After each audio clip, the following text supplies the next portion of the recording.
বিকেল পেরিয়ে সন্ধ্যা হব হব। হাতে দুটো ব্যাগ আর কাঁধে ঝোলাটা নিয়ে ঘেমে নিয়ে উঠোনে এসে দাঁড়ালো তমা। ঝড় বইবে মনে হচ্ছে। আকাশটা কালো হয়ে আছে। কেমন একটা গুমোট করা ভাব।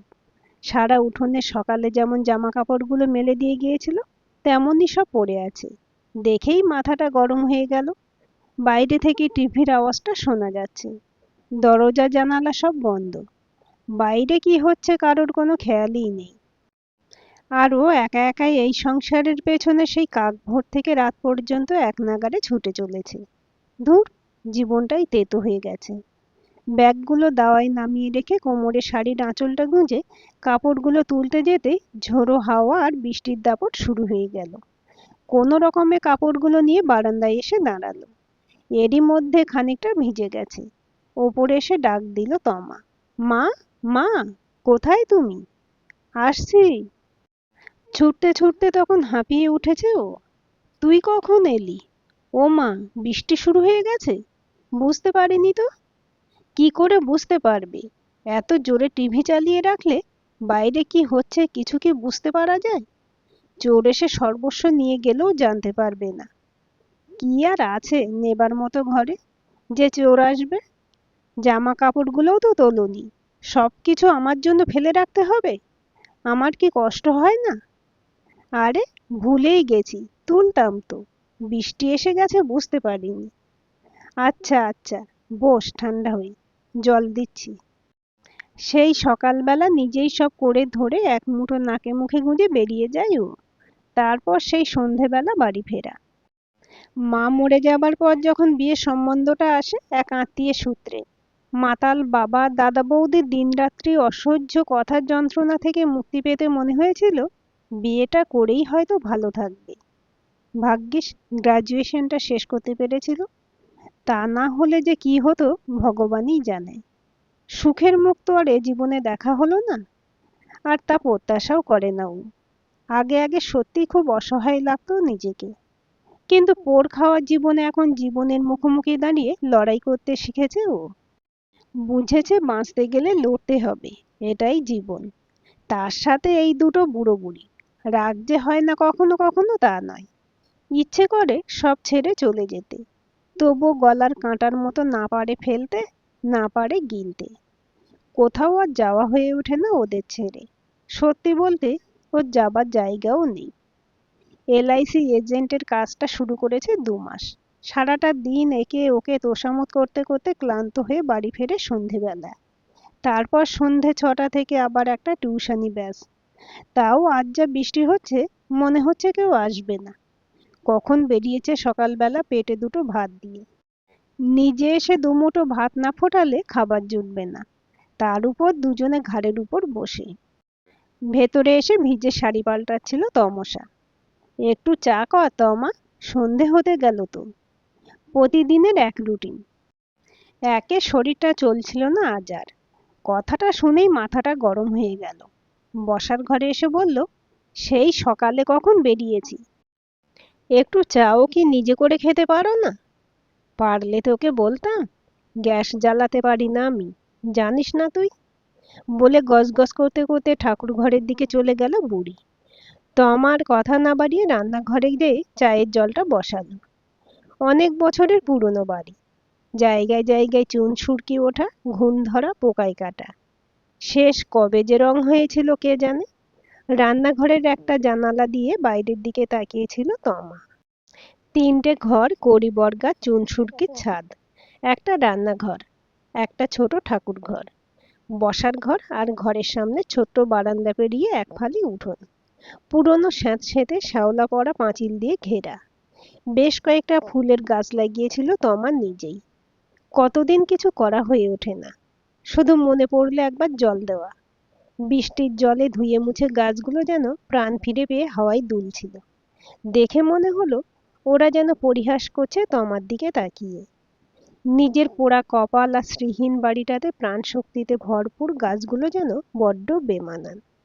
মনটা খারাপ হয়ে গেল নিজেরই। মুখটা ঘুরিয়ে নিল।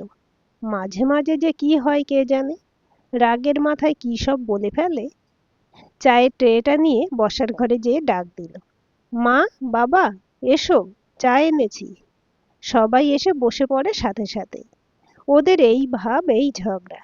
প্রতিদিনের জীবনে এসব খুঁটিনাটি হতে থাকলেও তাতে কিছু যায় আসে না ওদের।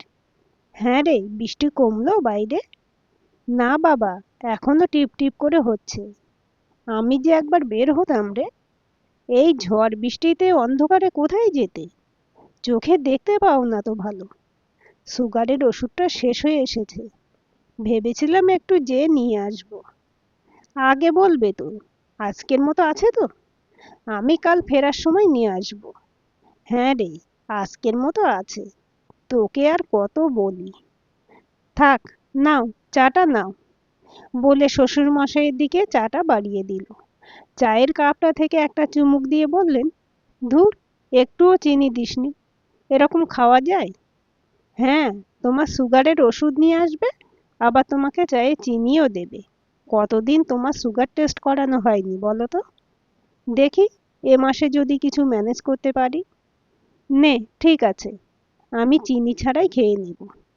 রাতের বেলা খাওয়া দাওয়ার পর এঁটো বাসনগুলো ধুয়ে এসে নিজের ঘরের দরজাটা বন্ধ করে তমা। প্রতিদিনের দুঃস্বপ্নময় রাতগুলোর থেকে এই নিস্তব্ধতা সুখের না হলেও স্বস্তির তো অবশ্যই। ফাঁকা হাতটার দিকে চোখ পড়তেই পুরনো স্মৃতির পাতাগুলো যেন উল্টে যেতে লাগলো চোখের সামনে। হাতের উপর সিগারেটের সেঁকার দাগগুলো হয়তো মিলে যাবে না কখনো, তার সাথে মনের ক্ষতটাও। বিয়ের পর থেকে এই সংসারে এসে অরূপের সাথে সব রকম ভাবে মানিয়ে চলার চেষ্টা করেছিল তমা। কিন্তু মানুষের চেহারার আড়ালে হিংস্র জানোয়ারটা প্রতিদিন একটু একটু করে দাঁত বার করছিল। অষ্টমঙ্গলার পর থেকেই একটা একটা করে গয়না নিয়ে বিক্রি করতে লাগলো অরূপ। নিজের মদ জুয়ার যোগান দিতে দিতে অমানবিকতা সব সীমা ছাড়িয়ে গিয়েছিল। তাতেও দাঁতে দাঁত চেপে সহ্য করছিল তমা, কারণ ওর যাবার জায়গা ছিল না কোথাও। শাড়ির দোকান দেনা মেটাতে শেষ পর্যন্ত বিক্রি করতে হয়েছিল। যে দুঃস্বপ্ন থেকে পালাবার জন্য বিয়ে করেছিল অরূপকে, সেই দুঃস্বপ্নই আবার তাড়া করে বেড়াচ্ছিল ওকে প্রতিনিয়ত। প্রতি রাতের পাশবিক অত্যাচারে ক্ষত বিক্ষত হতে হচ্ছিল ভেতরে বাইরে।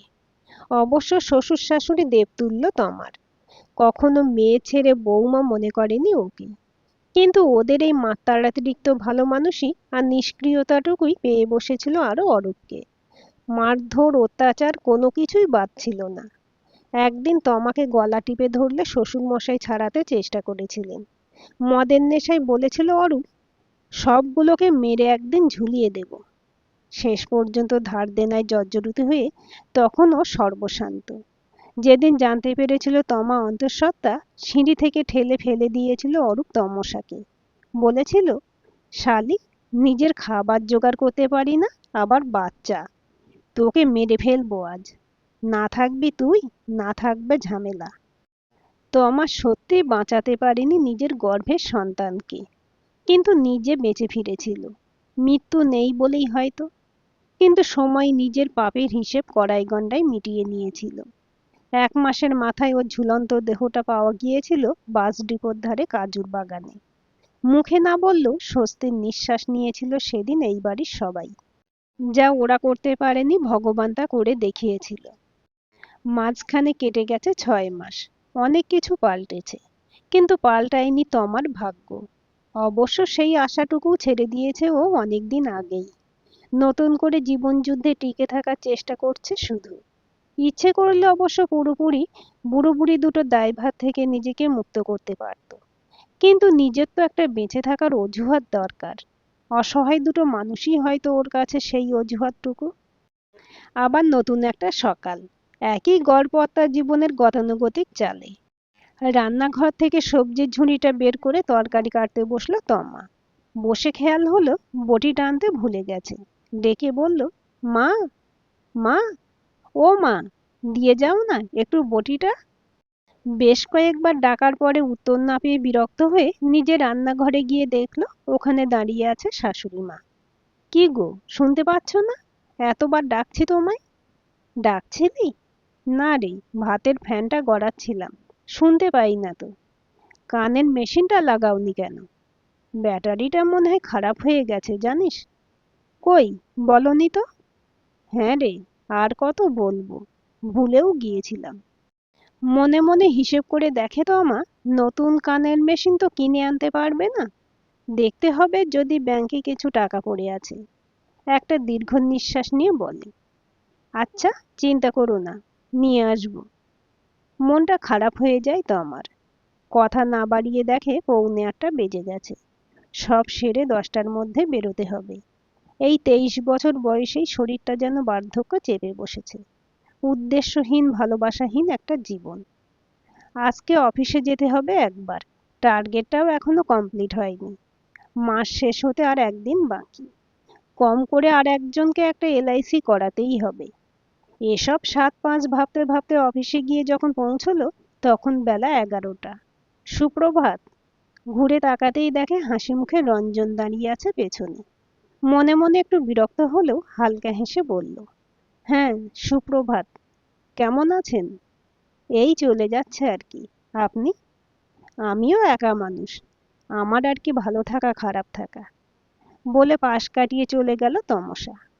রঞ্জন অনেক দিনের পুরনো এজেন্ট, বেশ পরিচিত মুখ, নামডাকও যথেষ্ট। এত মানুষের ভেতরে রঞ্জনের অযাচিত সহমর্মিতা চোখ এড়ায়নি তমার। তমার প্রতি রঞ্জন কিছুটা হলেও যে দুর্বল, মেয়ে হয়ে এটুকু বুঝতে কষ্ট হয় না। আর সেটাই তমার আশঙ্কার কারণ। নিপাট সাদামাটা ভদ্রলোক। প্রথম যখন চাকরিতে ঢোকে, তখন অনেক সাহায্য পেয়েছিল রঞ্জনের কাছ থেকে। তবু ইচ্ছে করেই এড়িয়ে চলে। গরিব, তার উপরে বিধবা। অপবাদ দিতে তো মানুষের সময় লাগে না। একে ঘা খাওয়া, পোড় খাওয়া জীবন, তার উপর আবার অপবাদ সহ্য করার শক্তি মানসিকতা নেই। অন্যমনস্ক হয়ে বসে হিসেব মিলিয়ে দেখছিল। হঠাৎই, তমসা, সবাই চা খেতে যাচ্ছি, আপনিও চলুন। না, আপনারা যান, আমার একটু কাজ আছে, সেটা সেরে ফেলি। যদি কিছু না মনে করেন, একটা কথা জিজ্ঞেস করব? হ্যাঁ, বলুন। আপনার এ মাসে টার্গেট ফুল হয়ে গেছে? না, এখনো একজনকে করাতে হবে। কাল তো শেষ তারিখ, ওটাই ভাবছিলাম।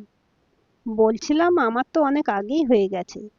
মনতোষ মিত্তাল, যার বড় বাজারে কাপড়ের দোকান, উনি একটা করাবেন। ফোন করেছিলেন আমাকে। আমি আপনার রেফারেন্স দিয়ে দিই, আপনি গিয়ে করিয়ে নিন। অবাক হয় তমসা। আজকাল অন্য কারো দয়া সহানুভূতিতে ভয় করে ওর। যদি কিছু মনে না করেন, একটা কথা জিজ্ঞেস করি? হ্যাঁ, বলুন। হঠাৎ আপনি কেন আমাকে আপনার ক্লায়েন্ট দিতে চাইছেন? কারণটা যদি বলতেন। না, কারণ তেমন কিছু না। একজন মানুষ আর একজন মানুষের সাহায্য করছে, এই আর কি। আপনি আসার আগে বস বলছিলেন, আগের মাসেও নাকি আপনার টার্গেটটা ফুল হয়নি। এ মাসে যদি না হয়, তাহলে আপনাকে রিপ্লেস করতে হবে। আমি জানি, কাজটা আপনার খুব দরকার। চলুন, চা খেয়ে আসি। রাতের বেলা বাড়ি ফিরে এসে আয়নার সামনে গিয়ে দাঁড়ায় তমা। গায়ের ফর্সা রংটা তামাটে রঙের প্রলেপে ঢাকা পড়েছে। চোখের তলায় ক্লান্তির ছাপ। অলংকার প্রসাধনবিহীন চেহারায় ফাঁকা সিঁথিতে নিজেকে বড্ড ফেলনা লাগে তমার। অথচ রূপবতী না হলেও এত সাধারণ ছিল না ও কোনোদিন। এই 2-3 বছরে কেমন ফ্যাকাশে হয়ে গেছে। রঞ্জনের সহানুভূতিটুকু লোক দেখানো উপেক্ষা করলেও ভালো লাগে তমার। এমন ভাবে কোনোদিন অরূপ ওর পাশে এসে দাঁড়ায়নি। নিজের অজান্তেই একটা দীর্ঘশ্বাস বেরিয়ে আসে। আজকাল রঞ্জনের সাথে বেশ খানিকটা খোলামেলা ভাবে মেশে ও। কাজের ফাঁকে সময় কাটাই দুজনে একসাথে। ছোট্ট একটা টি, দুটো ছোট কানের দুল। ভালো লাগে তমার নিজেকে। বাড়ি ফেরার পথে সন্ধেবেলা বেশিরভাগ দিনই ছাড়তে আসে রঞ্জন তমাকে। তমা জানতে না পারলেও কিন্তু শাশুড়ি মার চোখ এড়ায় না এসব। বসার ঘরের জানলা দিয়ে প্রায় চোখে পড়ে ওরা দুজন। মনে মনে ভাবেন, যদি মেয়েটা নতুন করে আবার সংসারী হয়, তাহলে হয়তো ওদেরও একটু অন্যায়বোধ কমে। কিন্তু আবার তখনই নিজেদের অসহায়ত্বটুকু যেন পথ আগলে দাঁড়ায়। দিন দুয়েক হয়েছে নতুন কানের মেশিনটা এনে দিয়েছে তমা। এখন আর শুনতে অসুবিধা হয় না। সেদিন বাড়ি ফেরার পথে রঞ্জন বলে, তোমার সাথে একটু কথা ছিল তমসা। অনেক দিন ধরে চেষ্টা করেও বলতে পারছিলাম না। যদি কিছু না মনে করো, বলি। বলো না, কি এমন কথা যে এত ভাবতে হচ্ছে? তুমি কি তোমার জীবনে আমার জায়গা দিতে পারো না? আমি যদি বলি আমি তোমায় বিয়ে করতে চাই? আসতে বলো রঞ্জন, কি সব বলছো? লোকে শুনলে কি বলবে? হ্যাঁ, আমার তোমার সাথে কথা বলতে ভালো লাগে। নতুন করে নিজেকে খুঁজে পেয়েছি আমি। কিন্তু তার মানে এই নয় যে আমি বিয়ের কথা ভাববো। তুমি তো কখনো জানতে চাওনি আমি তোমাকে ভালোবাসি কিনা। আর এইসব বিয়ে ভালোবাসা আমার কাছে এসব বড্ড বেশি মূল্যহীন। কি বা জানো তুমি আমায় নিয়ে? সব জানি আমি। আর তাতে আমার কোনো অসুবিধা নেই। কেন করবে আমায় বিয়ে? যতটা সহজ ভাবছো সবকিছু অতটা সহজ নয়। আমার অনেক দায়িত্ব। দুটো বৃদ্ধ অসহায় মানুষ, ওদের আমি ছেড়ে দেব? কিন্তু ওদের জীবনের আর কটা দিন বাকি। তোমার জীবনটা তো অনেক বড়। ওদের সময়টা পেরিয়ে গেছে তোমা। যাদের সন্তানের জন্য তোমার জীবনটা এভাবে নষ্ট হয়ে গেল, তুমি তাদের জন্য আমাকে প্রত্যাখ্যান করছো? ভালো আর আমি কবে ছিলাম রঞ্জন? জন্মে থেকে কোনোদিন সুখের মুখ দেখিনি, তাই সুখের লোভ আমার নেই। ওরা না থাকলে তো কবেই মরে যেতাম। তুমি দয়া করে আমার অসহায়তাকে উপহাস করো না। ওরা আমার দায়িত্ব, ওদের দায়ভার আমার একার। তুমি কেন? আমি পৃথিবীতে কাউকে কোনোদিন বলবো না ওদের দায়িত্ব নিতে। বড় রাস্তায় অটো থেকে নেমে গলিপথে বেশ খানিকটা হাঁটা পথ। খেয়াল করেনি তমসা কখন বাড়ির সামনে এসে পৌঁছেছে। অন্যমনস্ক হয়েই কথা বলছিল বাড়ির সামনে দাঁড়িয়ে। তুমি ভুল করছো তমসা, একবার নিজের কথা ভাববে না? কে করে এমন করে পাগলামো? সত্যি বলো তো, অস্বীকার করতে পারবে তোমার ভালো লাগে না আমায়? ভালো লাগা অন্য জায়গায়, কিন্তু ভালোবাসার সংজ্ঞাটা আমার কাছে বড্ড বেশি ধোঁয়াশা। এত সহজে আর হয়তো কাউকে ভালোবাসতে পারবো না কোনোদিন। তবে তোমাকে বিশ্বাস করতে ইচ্ছে করে। নিজের স্বার্থের জন্য এত স্বার্থপর আমি হতে পারবো না। যদি কোনোদিন সে যোগ্যতা অর্জন করতে পারি, যদি কোনোদিন সেদিন আসে, আর তুমি যদি আমার জন্য অপেক্ষা করো, সেদিন আমি আসবো তোমার কাছে। যত দেখি অবাক হয়ে যাই। জোর করব না তোমাকে, ভালোবাসবো সারা জীবন, অপেক্ষা করব তোমার জন্য। তবে আজ এই কথাগুলো বললাম বলে আমাদের বন্ধুত্বটা শেষ করে দিও না। তোমার বন্ধু হয়ে সবসময় পাশে থাকতে চাই আমি। অনেক কষ্টে দলা পাকানো যন্ত্রণাটা ঢোক গিলে তমসা বলে, অনেক রাত হয়েছে রঞ্জন। পাড়া প্রতিবেশীরা কিছু ভাবতে পারে। আজ আসি, কাল দেখা হবে। কথা দিলাম কিছু পাল্টাবে না আমাদের মাঝে। শুধু জানলার পর্দার আড়াল থেকে দুটো অসহায় চোখ জলে ভিজে যায়, তা জানতে পারে না কেউ। ঘরের মধ্যে এসে দেখে সব স্বাভাবিক। আজ একটু দেরি হয়ে গেল মা, চলো ভাতটা বসাই। চা খাবে? না রে, তুই বস। আমি আর চা খাবো না। কেন, শরীর খারাপ লাগছে? না রে মা, শরীর খারাপ লাগছে না। আচ্ছা। তমাও নিজের মন খারাপটাকে লুকিয়ে শাড়িটা পাল্টে রান্নাঘরে গিয়ে কলটা খুলে কেঁদে ওঠে মুখে হাত চাপা দিয়ে। মুখ চোখে জল দিয়ে নিজেকে একটু সামলে আটা বের করে, সবজিগুলো কাটতে থাকে। খেয়াল করেনি কখন শাশুড়ি এসে দাঁড়িয়েছে। দে তমা, আটাটা দে, আমি মেখে দিই, তাড়াতাড়ি হয়ে যাবে। হঠাৎ করে শাশুড়ির গলার আওয়াজে চমকে হাতটা কেটে যায়। কি করলি রে? ছাড় তুই, আমাকে দে, আমি করে দিই। এখন আর ব্যথা হয় না মা? সে তো আমি জানি, তোর ব্যথা হলেও তুই বলিস না। কিন্তু তোর ব্যথা হলে যে আমাদের কষ্ট হয়, বলে জোর করে হাত থেকে আটার জায়গাটা নিয়ে নেয়। ছেলেটা ভালো তমা, আঁতকে ওঠে তমসা। কোন ছেলে? তোর সাথে আমি আগেও দেখেছি। দেখ, আমাদের তো বয়স হয়েছে, আমরা আর কদিন। তুই আগের থেকে ভালো আছিস, নিজেকে আবার একটু করে ভালোবাসতে শুরু করেছিস। যেদিন থেকে ছেলের বউ করে বাড়িতে নিয়ে এসেছিলাম, কোনোদিন তো ভালো থাকিসনি। মনের মধ্যে জমাট বাঁধা অভিমান বেরিয়ে আসে। মানে, তুমি কি লুকিয়ে আমাদের কথা শুনছিলে? না, শোনার দরকার হয় না। বসার ঘরেই বসে থাকি তো সন্ধেবেলা, জানলাটা দিয়েই দেখতে পাই। তুই কেন বলিসনি আগে এসব কথা? বলিনি কারণ প্রয়োজন মনে হয়নি।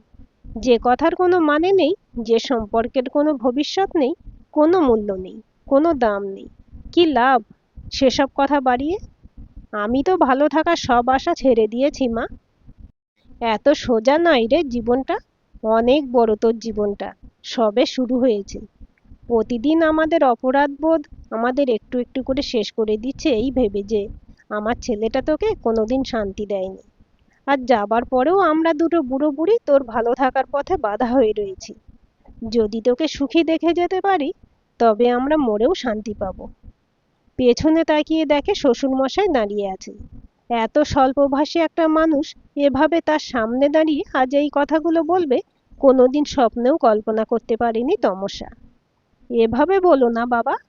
আর যদি আমি বলি এত কিছুর পরেও তো তোমরা কখনো আমাকে অবহেলা করনি। নিজের ছেলের উপরে আমাকে জায়গা দিয়েছো সব সময়। তোমরাও তো পারতে আমাকে অস্বীকার করতে, গা ঝাড়া দিতে। কই, করনি তো। আর আজ আমি তোমাদের ফেলে চলে যাব? আমার কপালে যদি সুখ থাকে আমি ঠিক সুখী হব, কিন্তু আমার ভালো থাকার মূল্যের বিনিময়ে তোমাদেরকে বাজি রাখতে পারবো না। জানিস তমা, কোনো আফসোস নেই। অমন অমানুষ ছেলেটা ছেড়ে চলে গেছে। তবু খুব কষ্ট হয় মাঝে মাঝে। পেটে ধরেছিলাম তো। ভগবানকে বলি, আমি যদি কোনো পুণ্য করে থাকি সেই সব পুণ্য ফল যেন তুই পাস। বাবা মা কখনো কি সন্তানের ভালো থাকার পথে অন্তরায় হতে পারে রে? আজ তোকে প্রাণ ভরে আশীর্বাদ করছি মা, জীবনে খুব সুখী হও। শাশুড়ির কাঁপা হাতগুলো টেনে তমসা নিজের হাতের মধ্যে জড়িয়ে ধরে। তুমি আর বাবা ছাড়া আমারও তো কেউ নেই মা, বলে পায়ে হাত দিয়ে প্রণাম করে তমসা। সেদিন রাত্রে বিছানায় শুয়ে ছটফট করতে থাকে কত রাত পর্যন্ত। অনেক রাত্রে ঘুম আসে। সকালে উঠতে উঠতে দেরি হয়ে গেছে। ঘড়ির দিকে তাকাতেই দেখে 7:45। বেরোতে হবে তাড়াতাড়ি। শাড়িটা ঠিক করে ঘরের থেকে বেরিয়ে এসে দেখে কোথাও কোনো আওয়াজ নেই। সবকিছু খুব নিস্তব্ধ, নিঝুম। তুলসী মঞ্চে ধূপ জ্বলছে না। বাইরে স্নানের পর মায়ের ভিজে শাড়িটা মেলা নেই। ওকেও মা ওঠায়নি। বুকের ভেতরটা ছ্যাঁত করে ওঠে তমসার। পাগলের মতো ছুটে গিয়ে বাবা মার শোবার ঘরের দরজাটা ধাক্কা দিয়ে খুলে দেখে ওরা ঘুমিয়ে আছে। কাছে গিয়ে বসে জোরে জোরে ডেকে বলে, মা, বাবা, ওঠো, অনেক বেলা হয়ে গেল যে, তাড়াতাড়ি ওঠো, ওঠো মা। হাতের উপর হাতটা ছোঁয়াতেই বুঝতে পারে শরীর বরফের মতো ঠান্ডা।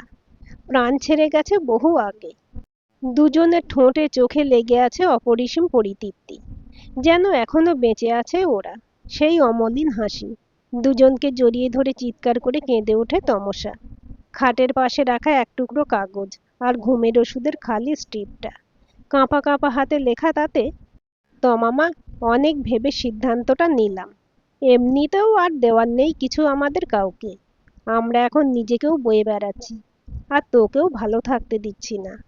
জানতাম বেঁচে থাকলে কখনো তুই নিজের কথা ভাববি না, তাই বেঁচে যা করতে পারলাম না চলে গিয়ে সেটা করার চেষ্টা করলাম। ভাববি এটাই আমাদের শেষ ইচ্ছে। তোর সাথে আমরা সব সময় থাকবো। সুখী হোস মা, ভালো থাকিস, আমাদের জন্য কষ্ট পাস না। আর 1-2 বছর পরে যেতাম, নয় 1-2 বছর আগেই গেলাম। আমাদের এক সন্তান তো বহু আগেই চলে গেছে। আর এক সন্তানের ভালো থাকার জন্য আমরা এটুকু কি করতে পারি না? আশীর্বাদ নিস। রঞ্জন আর তমা বিয়ে করেছে, কিন্তু তমা এ বাড়ি ছেড়ে কোথাও যায়নি রঞ্জনের সাথে। ওরা দুজন এখানেই থাকে। তমা বলে ওর জীবনের প্রতিটা অধ্যায় যেন এখানেই শুরু আর এখানেই শেষ হয়। বাবা মার উপস্থিতি অনুভব করতে পারে ও এই বাড়িতে। জীবন অনেক কিছু শিখিয়েছে ওকে, অনেক কিছু দিয়েছে, আবার অনেক কিছু কেড়েও নিয়েছে।